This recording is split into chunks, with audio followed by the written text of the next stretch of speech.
بسم اللہ الرحمن الرحیم۔ حضرت ابو قتادہ رضی اللہ عنہ سے روایت ہے کہ غزوہ حنین کے سال ہم رسول اللہ صلی اللہ علیہ وسلم کے ساتھ روانہ ہوئے۔ پھر جب ہمارا دشمن سے سامنا ہوا تو ابتدا میں اسلامی لشکر ہارنے لگا۔ اتنے میں نے دیکھا کہ مشرکین کے لشکر کا ایک شخص ایک مسلمان کے اوپر چڑھا ہوا ہے۔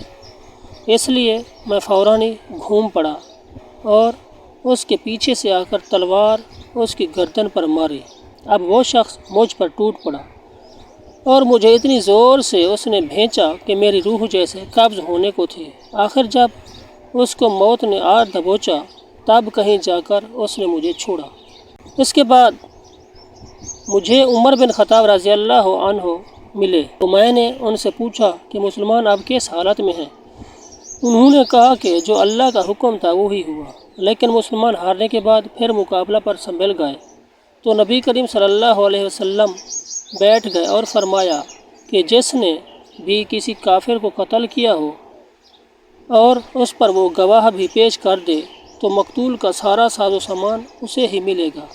ابو قتادہ رضی اللہ عنہ نے کہا، میں بھی کھڑا ہوا اور میں نے کہا کہ میری طرف سے کون گواہی دے گا؟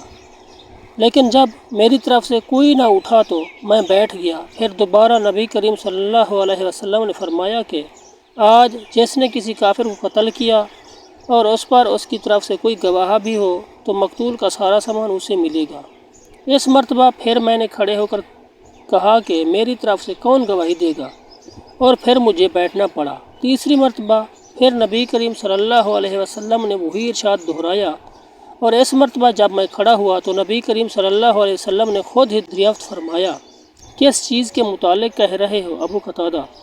میں نے نبی کریم صلی اللہ علیہ وسلم کے سامنے سارا واقعہ بیان کر دیا تو ایک صاحب اسود بن خزائی اسلمی نے بتایا کہ ابو قتادہ سچ کہتے ہیں یا رسول اللہ، اور اس مقتول کا سارا سامان میرے پاس محفوظ ہے، اور میرے حق میں انہیں راضی کر دیجئے کہ وہ مقتول کا سامان مجھ سے نہ لیں۔